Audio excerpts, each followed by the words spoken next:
10 ಲಕ್ಷ ಜನರಿಗೆ ಉಚಿತ ಕರೆಂಟ್ ಬಂದ್ ಆಗುತ್ತಾ? ಕರ್ನಾಟಕದಲ್ಲಿ ಭಾರೀ ವಿವಾದ. ನಮಸ್ಕಾರ ಸ್ನೇಹಿತರೆ, ಕರ್ನಾಟಕದ ಲಕ್ಷಾಂತರ ಕುಟುಂಬಗಳಿಗೆ ಸಂಬಂಧಿಸಿದ ದೊಡ್ಡ ಸುದ್ದಿ ಇದೀಗ ರಾಜ್ಯಾದ್ಯಂತ ಚರ್ಚೆಗೆ ಕಾರಣವಾಗಿದೆ. ಗೃಹ ಜ್ಯೋತಿ ಯೋಜನೆ ಅಡಿಯಲ್ಲಿ ಉಚಿತ ವಿದ್ಯುತ್ ಪಡೆಯುತ್ತಿರುವ ಸುಮಾರು 10 ಲಕ್ಷ ಜನರನ್ನು ಯೋಜನೆಯಿಂದ ಹೊರಗಿಡುವ ಸಾಧ್ಯತೆ ಇದೆ ಎಂಬ ವರದಿಗಳು ಹೊರಬಿದ್ದಿವೆ.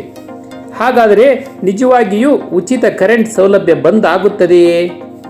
ಇದರ ಹಿಂದೆ ಇರುವ ಕಾರಣವೇನು? ಸಂಪೂರ್ಣ ಮಾಹಿತಿ ಈ ವಿಡಿಯೋದಲ್ಲಿ ತಿಳಿದುಕೊಳ್ಳೋಣ.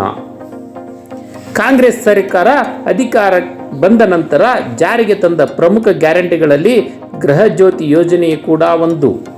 ಈ ಯೋಜನೆಯ ಮೂಲಕ ಅರ್ಹ ಕುಟುಂಬಗಳಿಗೆ ಪ್ರತಿ ತಿಂಗಳು ನಿರ್ದಿಷ್ಟ ಪ್ರಮಾಣದ ಉಚಿತ ವಿದ್ಯುತ್ ನೀಡಲಾಗುತ್ತದೆ.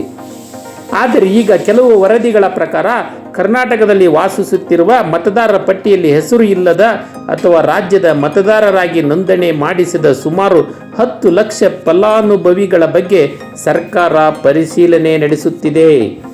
ಕೆಲವರು ರಾಜ್ಯದ ಹೊರಗಿನಿಂದ ಬಂದು ಇಲ್ಲಿ ವಾಸಿಸುತ್ತಿದ್ದು ಅವರು ಕೂಡ ಯೋಜನೆಯ ಲಾಭ ಪಡೆಯುತ್ತಿದ್ದಾರೆ ಎಂಬ ವಾದ ಕೇಳಿಬರುತ್ತಿದೆ.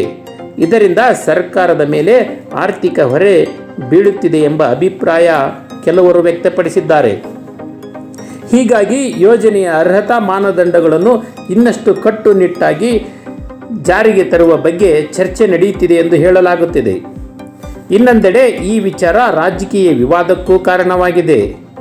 ಎಲ್ಲ ಗ್ಯಾರಂಟಿಗಳ ಬಗ್ಗೆ ಪರೋದ ವಿರೋಧಗಳು ವಾದ ನಡೆಯುತ್ತಿವೆ. ವಿರೋಧ ಪಕ್ಷಗಳು ಹಾಗೂ ಹಲವಾರು ಸಾರ್ವಜನಿಕರು ಕರ್ನಾಟಕದಲ್ಲಿ ವಾಸಿಸಿ ವಿದ್ಯುತ್ ಬಳಕೆ ಮಾಡುತ್ತಿರುವವರಿಗೆ ಯೋಜನೆಯ ಲಾಭ ಸಿಗಬೇಕು ಎಂದು ವಾದಿಸುತ್ತಿದ್ದಾರೆ. ಮತ್ತೊಂದೆಡೆ ಸರ್ಕಾರದ ಬೆಂಬಲಿಗರು ರಾಜ್ಯದ ಸಂಪನ್ಮೂಲಗಳನ್ನು ರಾಜ್ಯದ ಅರ್ಹ ನಾಗರಿಕರಿಗೆ ಆದ್ಯತೆಯಾಗಿ ನೀಡಬೇಕೆಂದು ಹೇಳುತ್ತಿದ್ದಾರೆ. ಹೀಗಾಗಿ ಈ ವಿಷಯ ಸಾಮಾಜಿಕ ಜಾಲತಾಣಗಳಲ್ಲಿ ಭಾರಿ ಚರ್ಚೆಗೆ ಕಾರಣವಾಗಿದೆ. ಈ ವಿಷಯದ ಬಗ್ಗೆ ನಿಮ್ಮ ಅಭಿಪ್ರಾಯವೇನು? ಉಚಿತ ಕರೆಂಟ್ ಯೋಜನೆ ಮತದಾರರಿಗೆ ಮಾತ್ರ ಸಿಗಬೇಕಾ ಅಥವಾ ಕರ್ನಾಟಕದಲ್ಲಿ ವಾಸಿಸುವ ಎಲ್ಲರಿಗೂ ಸಿಗಬೇಕಾ? ನಿಮ್ಮ ಅಭಿಪ್ರಾಯವನ್ನು ಕಾಮೆಂಟ್ನಲ್ಲಿ ತಿಳಿಸಿ.